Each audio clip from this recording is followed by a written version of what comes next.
Welcome to Choice Classic Radio, where we bring to you the greatest old-time radio shows. Like us on Facebook, subscribe to us on YouTube, and thank you for donating at choiceclassicradio.com.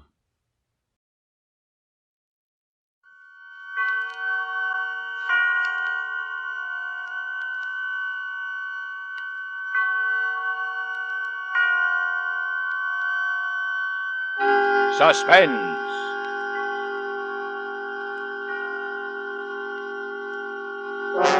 Radio's outstanding theater of thrills brings you an hour, a full 60 minutes of suspense. Tonight, our stars, Miss Helen Walker and Mr. John Beale. Our story, Deadline at Dawn by William Irish.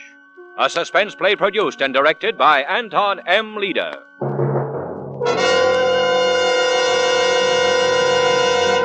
If you've ever been alone in a strange big city, you know the haunting loneliness of it. And you know how the sight of a familiar face, the sound of a familiar voice, can lift your spirits high. Even a stranger who comes from your hometown becomes a long-lost friend because he brings with him a breath of home, a flood of memories. That was the emotion that drew Bricky Coleman and Quinn Williams together. But their meeting wasn't the joyful, happy kind, for it was the beginning of longing and fear and danger. And now, with the performances of Helen Walker as Bricky Coleman and John Beale as Quinn Williams, and with William Irish's great story, Deadline at Dawn, we again hope to keep you in suspense.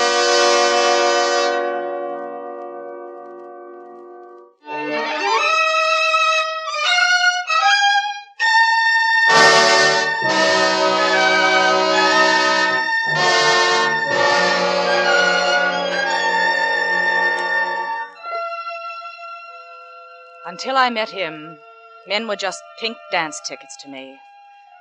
They were just 2.5 cents worth of commission on the dime. Pairs of feet that kept crowding mine all over the map, all over the floor, all over the night. They were blank faces that could steer me any way they wanted, until their 5 minutes were up. Because I was a New York taxi dancer, until I met him. A girl from a small town, caught and held fast in the big city, with all her dreams forgotten and all her hopes gone, and not caring anymore, not caring at all, until I met him. They always dimmed the lights for the last dance, just to make the customers feel sentimental about it all. At 1 a.m, I was through again for the day. I'd put on my coat, go out the side door, walk past the sad sacks who thought they were wolves and loitered on the sidewalk. And then I'd begin the 20 blocks to home. Home was a filthy old brownstone down near the river, with a long, smelly hallway, and a room to the back the size of a closet. A room with a battered valise, an old army cot. That was home. But at least it was a place where I could get out of my shoes and make some coffee and sleep to forget. I'd get home about 1:30. You left your door open. So I left my door open. Did you think that was an invitation to walk in? You better close it now. Hey, listen here. Close it. Please. All right. Now, if you're a burglar, you won't find anything. The rats got here first. I am a burglar. Well, then you're not a very smart one. What are you looking for, coffee grounds? I wasn't looking for anything. Well, then why don't you go, please? Find a nice rich old lady to rob. Look, I need a place to stay for a while. I thought maybe you would let me... What, stay here? Look, I don't hand out favors. You're nothing to me. I know, just a hunch I had. The way you were looking at me. I thought I could come here for help. The way I was looking? I've never seen you before in my life. Well, you were looking straight at me. At the dance hall about an hour ago. You mean you were at the Cinderella ballroom tonight? Don't you remember me? No. Well, that's funny. It's not funny at all. You all look the same to me. Namely, horrible. Well, I guess it's my mistake. But I was sure. You seemed so nice. Did I? Yeah. That's because I was thinking of home. I always do that on the job. Makes the night go faster. I guess I know what you mean. What'd you do, follow me? No. The man at the door gave me your address. For $1. Oh, he did he? Yeah, I wanted to get off the streets. This time of night, the cops are curious. I thought I saw one of them following me, so I beat it down this hall to hide. That's when I found your door open. You picked a good place for hiding. Nobody ever comes here but the landlady. Once a month. Please let me stay a while. Please. What's your name? Quinn Williams. Quinn? Yeah. Never heard that name before. It used to be my mother's before she got married. I see. What do you say? You want some coffee, Quinn? Oh, thanks. Thanks. But get this straight. 1 cup of coffee and nothing more. No sugar goes with it. You give me 1 blink too many... Just coffee, I understand. A man can tell by looking at a girl whether she means one thing or another. You'd be surprised how many of them ought to have an optician. I know. Give me a match for the oven. Here you are.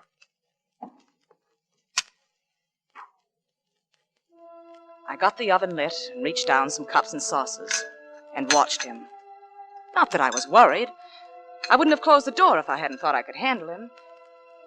It was only that he was so young, and his face was so tight and strained. He'd been beat by the city. Must have been like taking candy away from a baby. And he trusted me because I'd smiled at him while I was dancing. And he thought that smile was for him. I wished it was all of a sudden, because he was different. Coffee won't be long. Well, that's all right. I'm in no hurry. You're pretty young for a burglar, aren't you? It doesn't take much training. Where'd you come from? And how'd it happen? Oh, I come from a little town. It's nothing much, but I like it. I'm a hick myself. Yeah? My place is Glen Falls, Iowa. What's yours? What's the matter? Nothing. Oh, I thought I said something wrong. Oh, no, you said something right. It's crazy, a crazy coincidence, but I come from Glen Falls, too. Honest? Honest. What? That's amazing. I know it is. What street did you live on? Anderson, up near Pine Street, the second house down between Pine and Oak. When? We're neighbors. Why? What? I live just across the street from you. Well, how is it we never met? I don't know. I came here 5 years ago. Oh, I've been here a year. You must have come to New York before we moved in. Sure. Wait a minute. Have you got a brother with a lot of freckles? Yeah, Johnny. He's just a kid, about 18. My sister's been writing to me about her new boyfriend, a boy named Williams. How perfect he is, except for the freckles, and of course they'll wear off. Oh, that's Johnny. Ah, so you're the boy next door. Well, we'd probably have known each other very well if you'd stayed home. I know. I wish you had stayed. I do, too. What's your name? Ruth Coleman. Everybody at home calls me Bricky. They started it because I know, because of your hair, huh? That's right. Do you ever feel that you want to go back? Every day. There's a bus leaves New York every morning at 6. I know, I've inquired. I've got the fare sewed up in my mattress. Why haven't you gone? Because my mother thinks I'm dancing in a Broadway show, because I'd be too ashamed, because it's so hard to go back. Yeah, but you ought to go, Bricky. This morning at 6 o'clock. It's hard. You ought to go back. Hard going back alone. If someone could come with me, Would you come home too, Quinn? No, Bricky. You want to escape from the city, don't you? Just like me. You want to go back? Yeah, sure I do. Well, then come with me. If it's the fare you're worried about, I've got enough for both of us, including a good dinner in Chicago. Anything for the boy next door, Quinn. Thanks, Bricky, but it's too late. The police will be looking for me around 8 o'clock this morning. Oh, yeah. I forgot. How long have you been a burglar? About 3 hours. 3 hours? I did it tonight for the first time. So you see, Bricky, it's a little too late for me to go back. I've missed the bus. About 3 hours. Coffee's ready, Quinn. Oh, good. Cream and sugar? No, thanks. Black.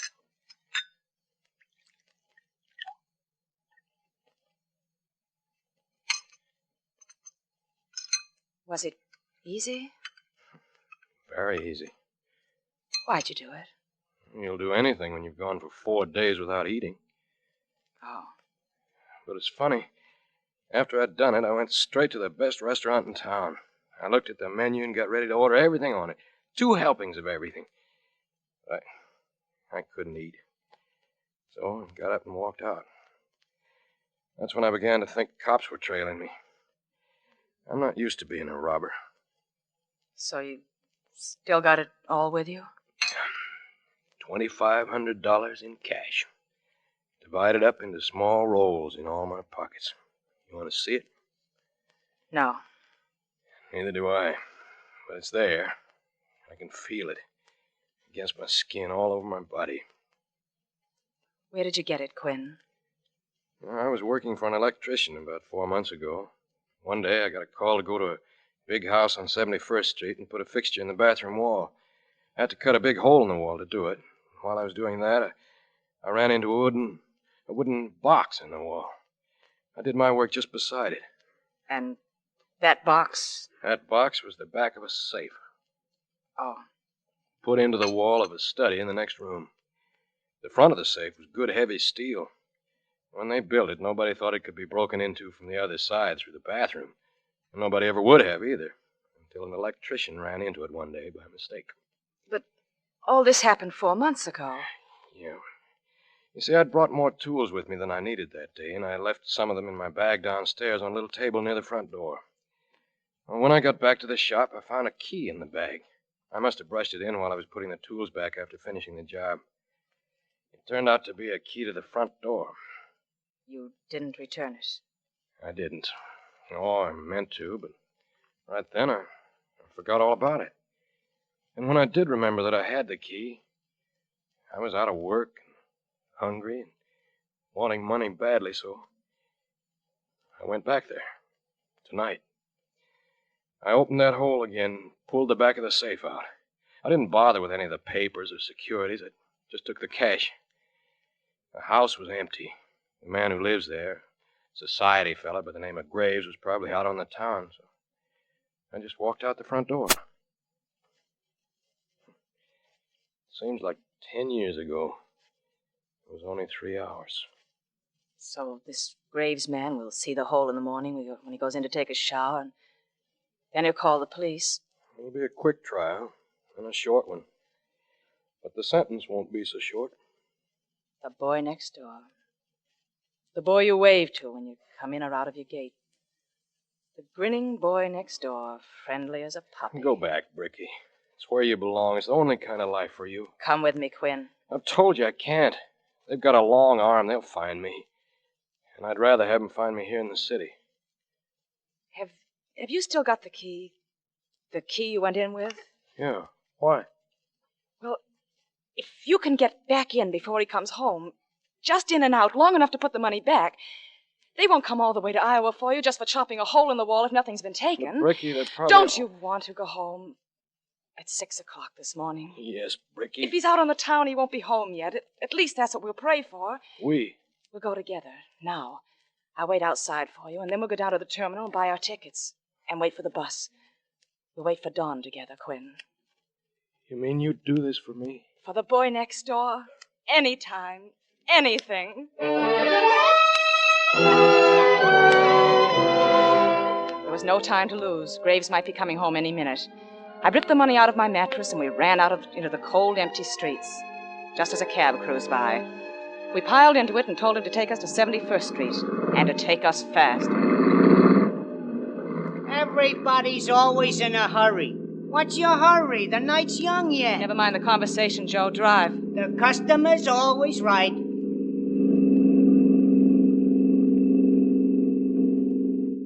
I just remembered. What? I can't pay for this cab unless I use some of our capital. I don't care what you use, pal, just so it's money. Don't worry about it. You'll get paid. I'll pay him. We don't want to use any of our capital, not a single penny. It's all got to go back.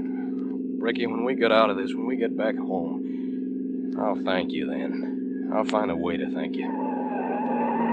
71st Street. Any special number? No, just let us out here on the corner.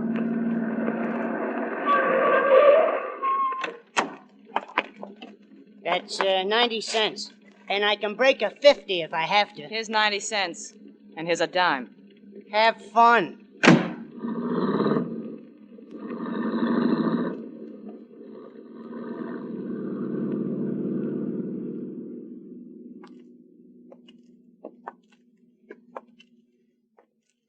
Well, here we are. Where's the house? Across the street and up a little. You wait here. All right. Don't come any closer than this. I'll be back in no time. Don't be frightened, Bricky. Don't take any chances, Quinn. If you see any lights, if it looks as if he's gotten back already, don't go all the way in. Just drop the money inside the door. All right, Bricky. Goodbye, then. Goodbye, Quinn. Hurry back.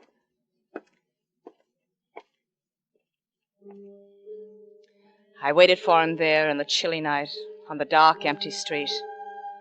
Why? I knew better. New York had taught me one thing, and that was never to be a sucker for a man.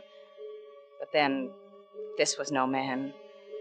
This was the boy who lived across from me on Anderson Street in Glen Falls, Iowa. The boy who'd come here to do big things, to lick the town. And instead, he'd been licked. Instead, he was hiding in the dark, sneaking along the streets, helpless. The boy next door. Then I suddenly crouched back into a doorway. A patrolman was coming on his tour of duty.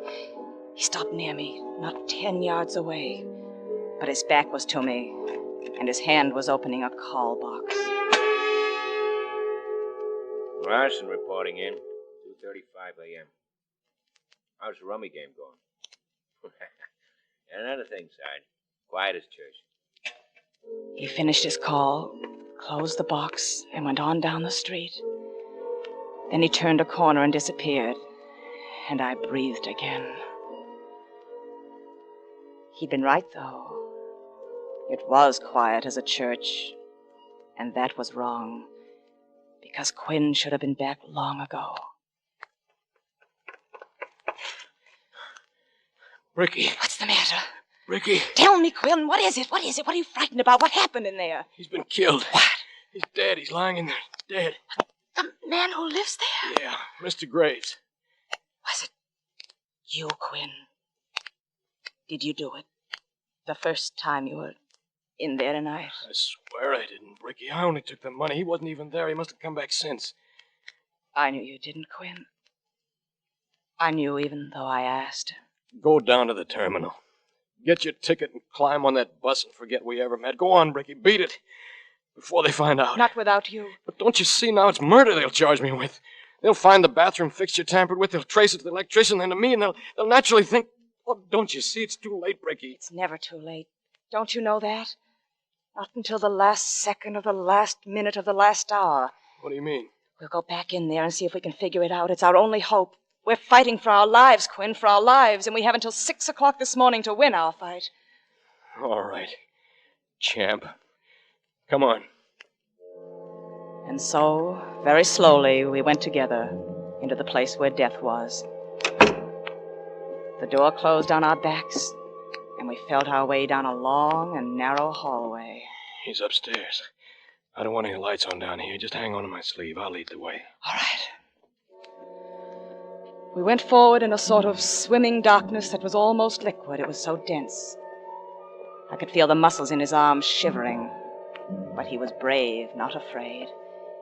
He was going into it, not running away from it. There's a step here. The stair creaked under our weight. I wondered if there were anyone else in the house. Anyone still alive. Suppose someone had slept through the murder, or be awakened any moment by us. I'll turn to the right. Okay. We're on the second floor now. I smell the aroma of leather and woodwork. I smelled the last lingering trace of a cigar. I smelled powder. A harsh, deadly powder. And then I thought I smelled something sweet. Something very sweet. Here, Bricky. All right. They say you can't smell a recent death, but I could smell a stillness and a presence in it that was more than just emptiness. Get your eyes ready. Here go the lights. The dead man lay in the middle of the study, and His face was all out of focus. The lines that had been laugh lines were creases now. The mouth that had been either strong or weak was just a gap now, a place where the face was open. The eyes that had been either kindly or cruel were just glossy, lifeless insects now. This was the dead man, and we'd come for his secret. This is it, Bricky. Yes, this is it. And now what do we do? Shouldn't we close it? They seem to be watching us. No, don't touch him. I don't know how to, anyway. He's still in his tuxedo. He couldn't have been home very long. No. Can you tell what it was done with? No, I'll have to unbutton his jacket. All right. Go ahead. There it is. Must have been a gun. Yeah, a bullet. It's round and frazzled. A knife would have made a slit. Then we can be sure no one else was in the house, or they would have heard it go off. And the killer must have taken the gun away. There's no sign of one lying around. So he didn't do it himself. It can't be suicide. That's right. Now what? We'd better look in his pockets. Yes. I'll do it. You look the things over as I hand them to you. All right, Quinn. I'll start up here in the breast pocket. That's the highest pocket in anybody's suit. His handkerchief. Look, Quinn. The bullet went through this. The way it folded, it just made one little hole. But when you open it up, it makes 3 separate holes. Like when you cut papers and make them into patterns. The one on the left side's empty. The right-hand pocket, empty too. Try inside the jacket. Yeah. Take out everything, no matter what it is. Cigarette case, silver, Tiffany's. 3 cigarettes in it. The wallet. 2 5s and a single. 2 ticket stubs from tonight's show at the Belasco. C 112 and 114. So we know where he was from 8:30 to 11. Anything else? Business cards. Stafford, Holmes, Inglesby, whoever they are. Oh, and a snapshot. Girl in riding togs. Let's see that. Yeah, it's the same ones in the silver frame over there on the desk. To Stephen with love from Barbara. Then she didn't do it. If she had, she wouldn't be there on his desk anymore. Just the silver frame, maybe, but not her anymore. That's common sense. All right, let's go on. I'll have to lift him a little. Go ahead. Left rear, in the trousers. Nothing. Right rear. Spare handkerchief. Left side. Nothing. Right side. Match folder. Some loose change. Latch key. That's it. Not much help. Do we know what we're doing, Bricky? Oh, I don't know. Quinn? What? A man who's a cigarette smoker, and we found that case in his pocket, would he go in for cigars, too? Maybe. Some people smoke both. But would he smoke 2 cigars, alone, by himself? Look, Quinn, 2 butts in this tray. Yeah. And the tray is between 2 chairs facing each other. 1 cigar in one notch of the tray, the other one around on the other side from it. 2 people, Quinn. 2 men. And they were having an argument. One of them was worked up about something. You see, this butt is smooth at the mouth end. And look at this one. Chewed to ribbons, chewed to a fringe. That tells it. But which is which? Who was calm and who was steamed up? And who was the other man with Graves? Oh, Quinn. Wait a minute. Here's something. What? Must have fallen out of his pocket. He was probably sitting on it. Fine. Another book of matches. That's just it. Another one. Graves had some on him, so this is the other man. And did he leave his name on it? No, but he was excited. Look how many matches he used up just on that one cigar. The folder could have been half used up before he began. Maybe, but here, take this. What does it tell you? It tells me to chew Dawson's gum. Not the cover, inside. I don't know. What are you driving at? Now, wait. Here, take my matches. Now, tear one off and strike it. All right. Okay, blow it out. You see what you did? No. You tore the match from the right-hand side, didn't you? Yeah. That's what everybody does. They start on the outside, on the right, and work their way over to the left. But this folder was worked in reverse. Now, do you see? The man sitting in this chair, facing Graves, was left-handed. I see. We're making progress. Are we, Quinn? Well, of course we are. We know this man was rattled about something. That he whittled away 15 matches to one cigar, and then mangled it to ribbons between his teeth. That he was probably on bad terms with Graves, and that he's left-handed. Fine. Only you've missed something. What? The matches belong to a woman. A woman? A woman chopped that cigar to pieces? Smell the folder. What do you get? Sulfur, the way matches always smell. Give that a minute to clear away. That's the stronger of the two. It tops the other. Now. Okay. Perfume, isn't it? Yeah. It's been carried around all day in a handbag. A handbag that stinks of perfume. I noticed it in the dock when we were coming in. There's been a woman in this room tonight. Well, that gives us two of them. A man and a woman. And they weren't here together. There are only two chairs, one for Graves and the other one for each of his visitors. Who was the last to go, the man or the woman? I don't know, but we're started. Look what we've dug up in half an hour. 2 unidentified people in the biggest city in the world. Oh, you're right. It's no use. Oh, even so, we can't give up. It's no use. And what's more, I'm yellow, Bricky. Let's give it up. You're not yellow, Quinn, or I wouldn't be up here in this room with you. I'd better tell you this while I can, Bricky. What? I love you. It's 3 o'clock, Quinn, and we have till 6. 3 hours. Bricky. Save it, Quinn. Save it for the bus when we're on our way home. All right. But I don't know what to do next, do you? No, I don't. What's that?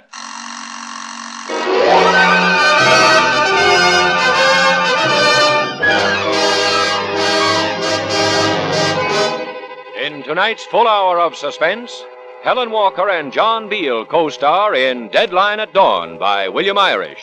Tonight's study in Suspense. In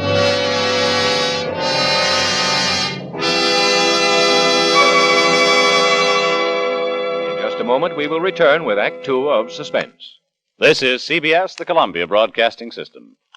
And now, back to our Hollywood soundstage and Act Two of Deadline at Dawn, co-starring Miss Helen Walker as Bricky Coleman and Mr. John Beale as Quinn Williams, in radio's outstanding theater of thrills, Suspense.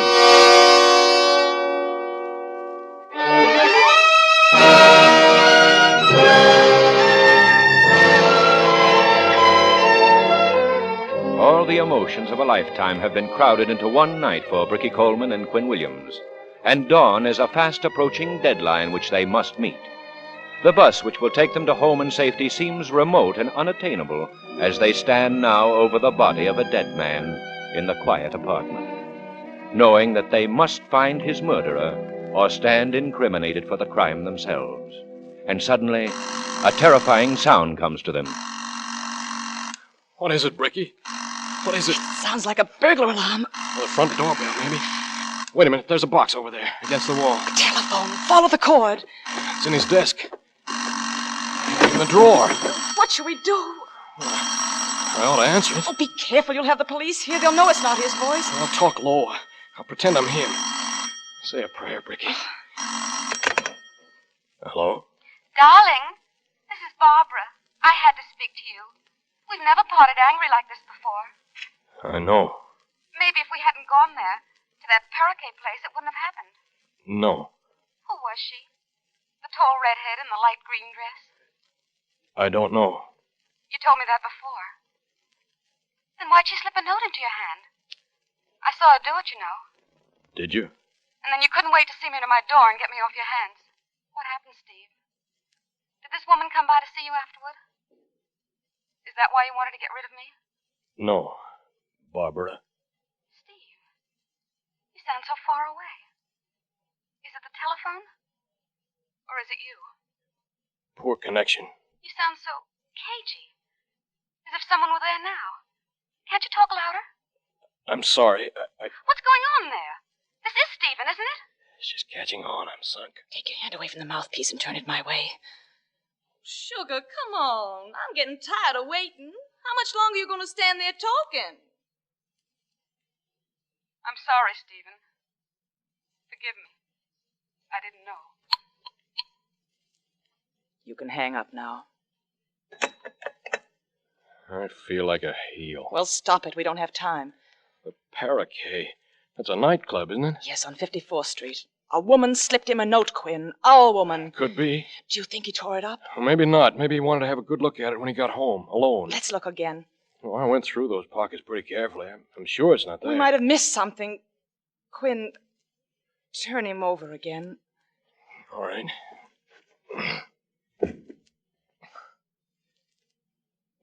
Nothing. Nothing at all. Shall we go through the desk? Wait a minute. What? Run your eyes over him again. I don't see a thing. He's very well dressed. And yet, isn't that a hole in the heel of his sock? There, just showing over the shoe? Well, that's funny. Take his shoe off, Quinn. Okay. The note. Of course, he didn't want Barbara to see it. So he hid it here until he could be alone. And he never was alone. Just a scrawl. Go on. Mr. Graves, I'd like to speak to you in private after you've taken the young lady home. And I don't mean some other time, I mean tonight. I wouldn't want to be disappointed. That's all. It isn't signed. The woman of the matches. Sounds like a shakedown. You mean blackmail? That's right. He'd have to pay attention to a note like this. Then we're going night clubbing, my boy. We'll visit the Paraquet. It'll be closing by now. She must have been seen there. A tall redhead in a light green dress. We'll check with the people who work there. They'll still be around. Waiters, checkroom girl, washroom attendant. We'll find her. Oh, we will, Bricky. I'll trace her if I have to go over the hairbrushes in the dressing room one by one for stray red hairs. Well, let me kill the lights. I'll be right with you. Hey, don't forget the switch, the one over the sink in the bathroom. Oh, I won't. Come on, Quinn. Time's running out. In a minute. Is anything wrong? I don't know. Look what I found. Why, it's a check. Yeah. Made out to Stephen Graves for $12,000. Signed by Arthur Holmes. And look how it's stamped. Returned. No funds. Where'd you find it?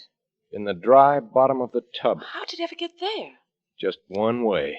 When I came here tonight, the first time, I did it. How? Well, don't you see, when I pulled the cash box out and opened it, the check must have slipped out into the tub without my noticing it. Oh. And then this fella Holmes came, our jittery cigar smoker, maybe to ask Graves not to prosecute on a bad check, to stall for time. Graves went to find the check, and he couldn't, because it was on the other side of the wall, in his bathtub. And Holmes thought he was trying to put something over on him. And you think Holmes shot him, killed him for $12,000? It's been done before. And what about our redhead? Oh, Bricky, it's the man. It's got to be. I think it's the woman. We'll have to split up. No, let's do it together. The way we started. It's too late. We can't follow them one at a time. Our deadline's at dawn, Quinn, and we've got less than 3 hours. So that bus to Glen Falls. The last bus. Remember that. It's the last bus for you. And for me, too. And then we'll be saying goodbye, Bricky? Yes, Quinn. Goodbye. Till dawn.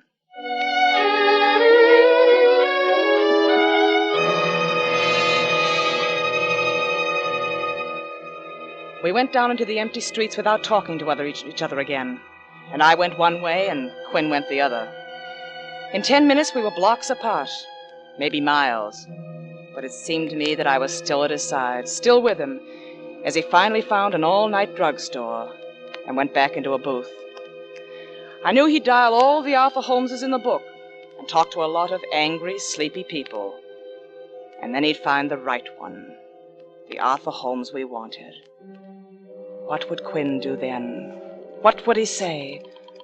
What would happen?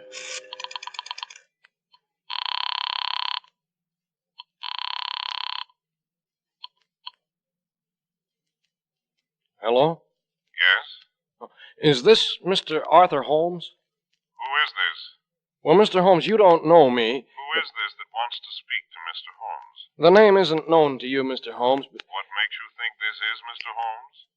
And are you aware that it's almost 4 o'clock in the morning? What do you want? I have a check here that belongs to Mr. Holmes. Will you let me talk to him? You're speaking to him. It's made out to Stephen Graves, and I have it right here in my hand. Where did you find it? I found it on the seat of a taxi. It must have slipped out of someone's wallet. Who was with you when you found it? No one, just me, by myself. Whom did you show it to afterwards? No one? Who's with you now?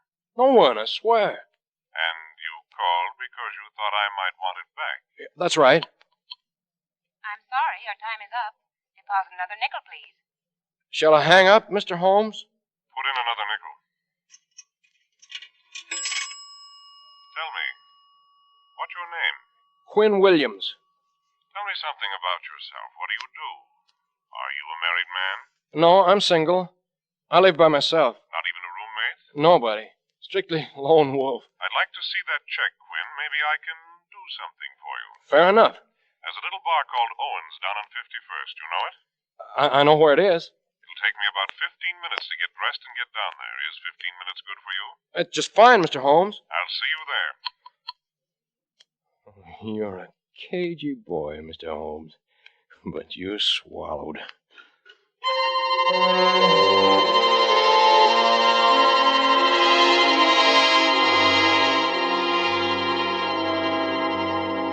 Quinn? Yeah? Over here in the booth. Oh. Good evening, Mr. Holmes. Good evening. Sit down, won't you? Yeah, I will. You're right on time. Sure. So are you. There's a drink for you. I had to order ahead so I'd be allowed to stay in here. It's past closing time. Thanks. What's the matter, son? Nothing. It'd just be funny, that's all. Funny and kind of corny if you'd slipped a little something into this. Take mine, then. I haven't put it to my mouth yet. I think I will. Well, bottoms up. Bottoms up. My car's around the corner. Would you rather talk about it there? Yeah, I would. I think we ought to be alone. That's easy, son. We can be alone.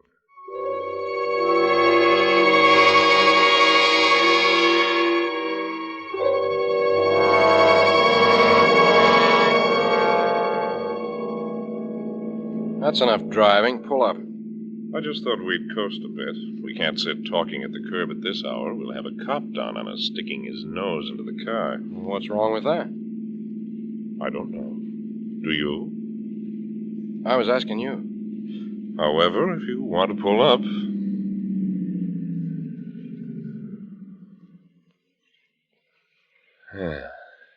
The East River. A mighty mysterious place at this time of day. You're pretty close to the edge, aren't you? The wheels are blocked. You're not nervous, are you? No, I'm not. Now, about that check. I didn't find that check in a cab, Mr. Holmes. I found it in Stephen Graves' house, where he's lying right now on the floor, dead. Stephen dead? And your cigar is still in the room with him, chewed to a pulp. A Corona, like the one you're smoking right now. You should have taken it with you, Mr. Holmes, after you'd killed him. You seem to know a good deal about this. A little. Just enough to know who the killer is. I feel a little sorry for you. I didn't know you were as young as you are over the phone. What have I got to do with it? You're having a lot of trouble with your eyes, aren't you? Lights on the dashboard have got rings around them, haven't they? Like big soap bubbles. What are you talking about? Say, you talk too much. You've talked yourself into the grave. I would have believed you about finding that check in a taxi. You would have gone to sleep in the car, and when you woke up, you wouldn't have the check on you anymore. But you'd have had a $10 bill in your pocket to sugarcoat the experience. Head weighs too much, doesn't it? Too heavy for your neck. My head. You should have stuck to your own drink, son. You were suspicious, but not suspicious enough. You took the wrong glass. Me, I'm a chess player. You know what chess is? It's figuring out your opponent's move before he makes it. It's a funny thing. The way my head's like a solid rock. You're going to sleep. Here in the car. Then you're going into the river without a mark on you. But I'll take the check before I dump you. It's probably in your shoe. It's about where your type of youngster would think was a clever hiding place for it. Just clear my head. And then kick. Trying to kick out the glass, son? You haven't the strength of a kick left in you. No, it's all over. That's water in front of us. That even black line, you see? Right over the hubcap.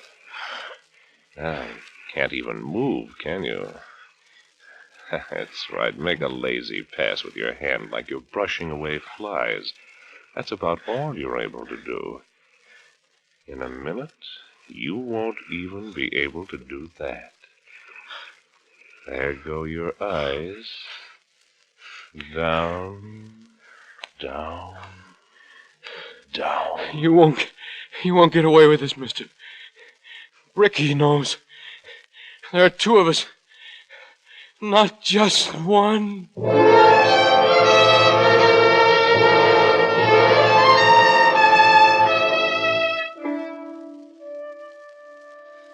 And so I walked away from Quinn, and I was alone again.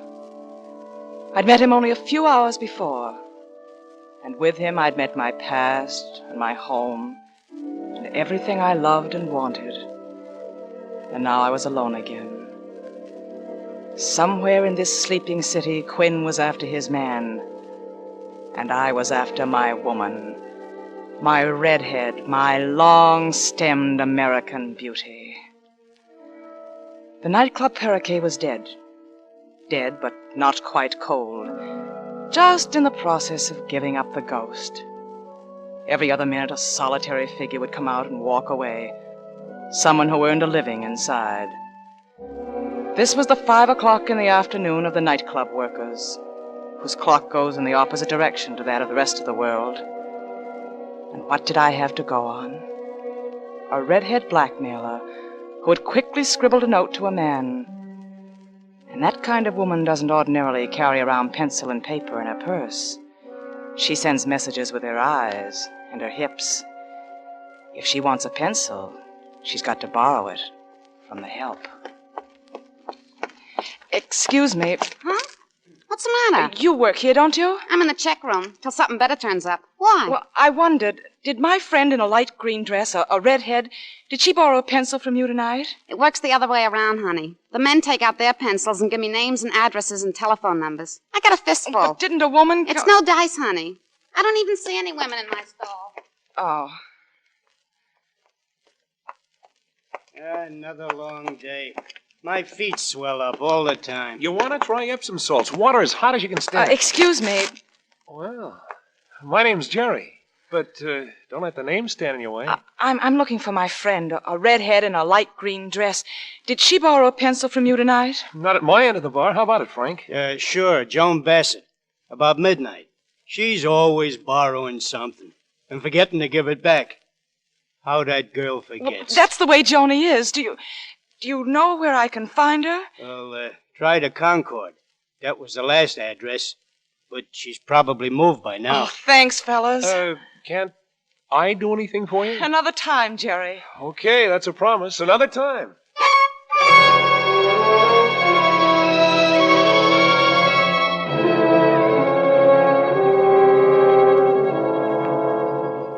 What can I do for you? Be friendly, Pops. Say hello. Hello. That's better. What do you want, a room? We full up? What room's my girlfriend got? I want her up and tell her something. You know, Joni. Joan Bassett? Yeah, Joan Bassett. Only we don't have to be so formal. She's in 409, sugar. Hey, wait a minute, I'll try it. Oh, skip that. She don't have to put on no airs with me. Who's she kidding? I know she's 2 weeks behind no rent. All right. If you know that well, go on up.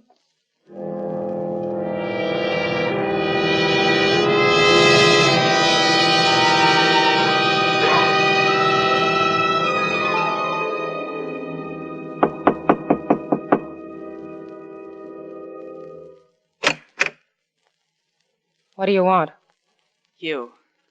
I want to talk to you. Yeah? Well, just stand out there a minute and tell me what about. We got a friend in common, you and I. It's possible. Go on. This friend's name is Stephen Graves. Suppose you come in a minute. I'll hear what's on your mind. Sure. I thought that might do it. Do you have to lock the door? Yeah, I think I do. Whatever you think best. Begin with your name. You can put me down as Carolyn Miller. All right, Carolyn Miller. Now about Stephen Graves. What makes you think I know him? Stop being polite. You know him. Did he mention me to you? No. He wasn't doing any mentioning of anybody. He wasn't doing anything. You've been over to see him lately? Very lately. I just came from there now. How did you find him?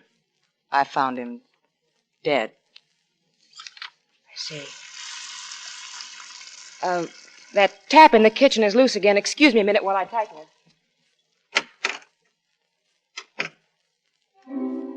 I'd known we weren't alone the moment I came into that room. And I knew that faucet in the kitchen was a signal for a quick conference. It was my chance. Maybe I had a minute, maybe only 30 seconds. There was only time for one thing, the open handbag on the dresser. Nothing there. Lipstick, powder, usual junk. And then an unpaid hotel bill for $17.89 from this place, the Concord. No good, worthless, and my time was up. Yet something screamed at me to hold on to it, to slip it inside my stocking high up and to get back into my chair. Well, that's done. Now, where were we? With Stephen Graves. Oh, yeah. Did you go up there alone, or did you have somebody with you? Alone. I don't take my grandmother with me when I'm visiting. I see. Somebody stop you at the door and tell you? Is that how you found out? Cops and people hanging around, lots of excitement? No one knows it. I found him alone. I had a key to the house that he'd given me. I went up, and there he was. Dead. What'd you do? Holler bloody murder and bring everyone down on the place? I got out of there fast and quiet. I don't want to be mixed up in it. Smart girl. And all this happened just a little while ago, huh? Yeah. Nobody knows yet but you? Me and you. Did you come here alone? All alone. Everything I do alone. I guess I've hit the jackpot. Yeah, you sure have, baby. You've hit it hard. Make it tight, Griff, so she can't make any noise. It's tight. Don't worry about that. Well, Miss Carolyn Miller, you're in trouble now. You tell her. So Stephen Graves is dead, and you felt a little nosy about it, huh? You wanted the details. All right, you can have them. You seem to have known him pretty well. Maybe he told you, did he? Did he tell you about his kid brother who married a tavern hostess back in Boston? Did he tell you what that did to the fine old family name when this girl began asking for money? When she came to New York and began asking Stephen for money? Did he tell you that he paid and finally decided to stop paying? So this girl and her friend had to pay him a little visit tonight to try to persuade him? Did he tell you that? Did he tell you what happened when he couldn't be persuaded? No, he didn't tell you that. Because he wasn't talking by then. By then he was dead. That's enough. You want to spend the night at it? All right. Well, what's the play now? Don't you figure we ought to... No, not here in the room. That's begging for it. You don't understand. I don't mean chop, that kind of stuff. I mean, 4 flights up. That ought to be enough. The 3 of us get to drinking up here. She goes over to the window to try to open it for a little air, and it jams, so she's got to push it. There's always a follow-up. It's a little messy. Let me take care of Yeah, this. like you took care of the other. When I told you just to throw a scare into him so he'd come across. Huh. Well, some scare you threw at him, Griff. Yeah, I scared him right out of his skin, right out of his hide. Well, I don't want you to be so impulsive this time. Well, then let's blow. We'll stuff her in the closet. Backs up against a dead wall so she'll never be heard. Right. It'll be days before they get around to busting the door down. Yeah, we'll be far away by then. Yeah, far away. Okay, I can pack in 10 minutes. Les, I'll give you a hand. Hey, wait a minute. I'm missing that hotel bill. It must have fallen somewhere on the floor. No, don't worry about that. He can make up a new one for you down at the desk. Oh, yeah, sure, that's right. Well, shall we get her out of the way first? Yeah. Hang Carolyn Miller in the closet. Oopsie daisy. Make her comfortable, Griff. Sure. We want to be extra nice to her because there's a little fresh air in there. It'll only be a minute. Griff, Yeah, what's the matter? put her down. Well, what do you mean? Put her down, quick! Oh, I ought to have my head examined. You mean you slipped on something? Yeah, forgot.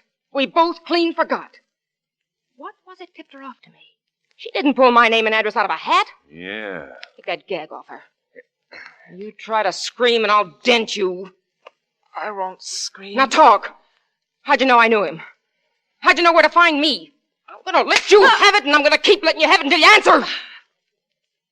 You dropped your hotel bill over there. I found it lying in the room with him. I ought to slap you down to the soles of your feet. You left your calling card, that's what you did. Oh, she's lying. I swear I saw it in my handbag after I got back. Did you take it out to show him? Answer me, did you? Sure.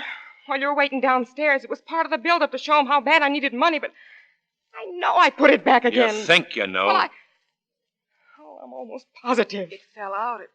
It was for $17.89. It had past due stamped on it in purple ink. It even had your room number on it. And what did you do with it? Did you bring it with you? I left it where it was. I was afraid to touch anything. We'll have to go back and get it. All right, we will. We'll take her with us. Fix it to look like she did it to him. What you want to do in the first place, Griff. We do it over there. Give him a double header to figure out. Maybe. Oh, it's the only way. Rub out this detour by finishing her off where she started from. All right. Come on, Carolyn Miller. We're going for a little ride.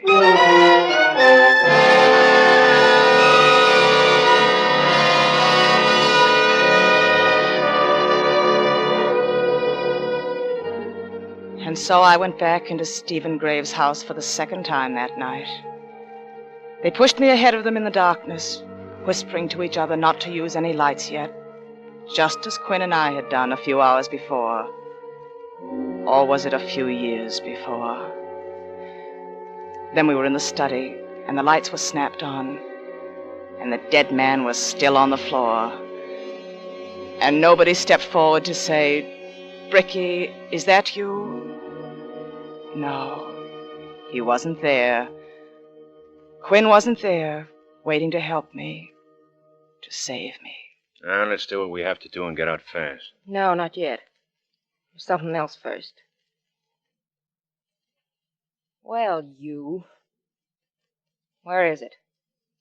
Where's that hotel bill? Where'd you say you saw it? Over there by him is where I said. What? And you believed me. Then you didn't. You lied. I lied. Where is it?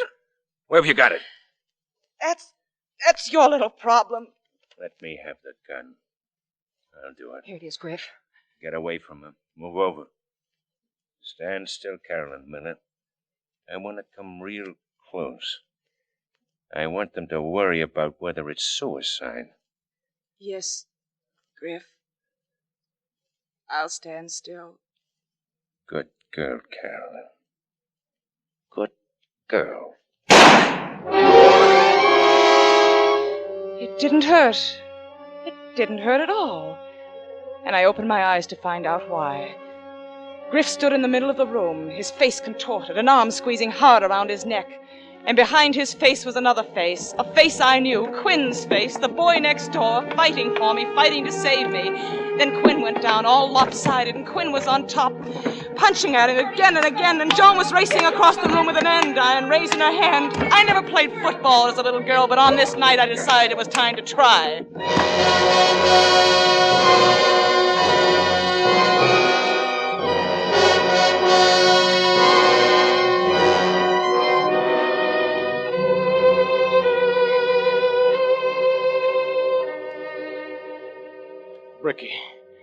Bricky, darling.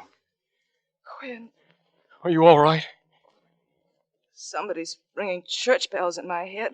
Oh, you knocked yourself out with that flying tackle. Quinn, what happened? Are they... Oh, Yeah, they're both asleep, Bricky. As sound as can be. I see you've wrapped them up nicely. Yeah, I had to tear up a few good sheets to do it, but I don't think Mr. Graves would have minded. I'd given up, Quinn. I thought I'd beat you back here, and I'd given up. Oh, Bricky.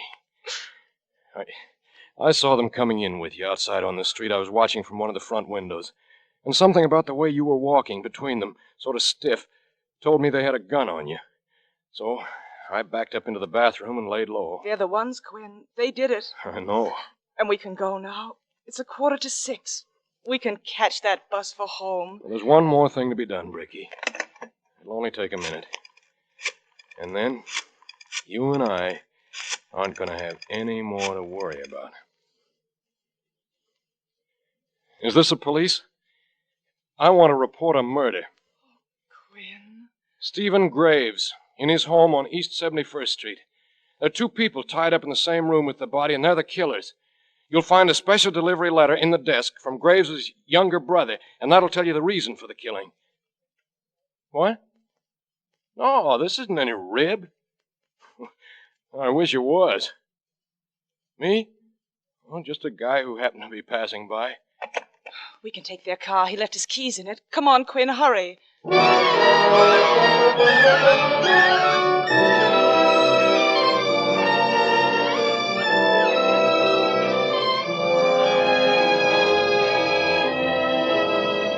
Faster, Quinn. Oh, we'll make it. Don't you worry, Bricky. I'm not worried. I know we will. What happened to you tonight? Did you find Holmes? Yeah. And? And he tried to kill me. Quinn! It was your name that saved me, Bricky. I called out your name. I told him you were in on this with me, and he changed his mind in a hurry. Then we saved each other. That's right. What about the check? How did it figure? Well, Holmes was caught short when he wrote that check, and Graves got sore when the bank returned it. They talked it over tonight, and it ended up with Graves giving him another day to raise the money. The reason Holmes was so jittery was that the check seemed to have disappeared. He didn't know what Graves might be pulling. And of course, Graves wasn't pulling anything with that check lying in the bottom of his bathtub. You told Holmes how it got there? Yeah. And look what I've got. $200. Quinn! No, I didn't steal it. After he decided he wouldn't kill me, Holmes and I got very chummy. He said we'd both made a mistake in the same night. Me breaking into a safe and him with his bad check. He'd slipped me a pill earlier in the evening, and now he was walking me around to sober me up. That's when he gave me the money. A nest egg for me, he said. I could send it back to him a little at a time later on. We'll send it back, Quinn. We, Bricky? We're in this together, aren't we? Yes, Bricky, we are. Oh, look, Quinn. We made it. We're in time. The bus is still there. Come on, Bricky. Let's go on home.